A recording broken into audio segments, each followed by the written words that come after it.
Një jetë e humbur, një zemër e thyer, vllai Gjestit viktim në aksidentin tragjik në Pej. Një aksident tragjik i ndodhur në Pej.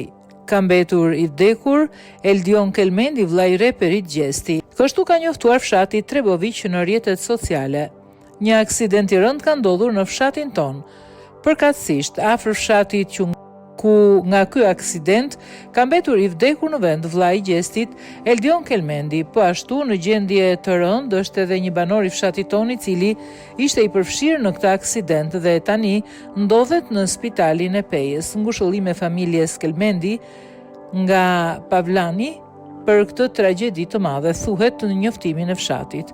Aksidenti me fatalitet është konfirmuar edhe nga policia e Kosovës.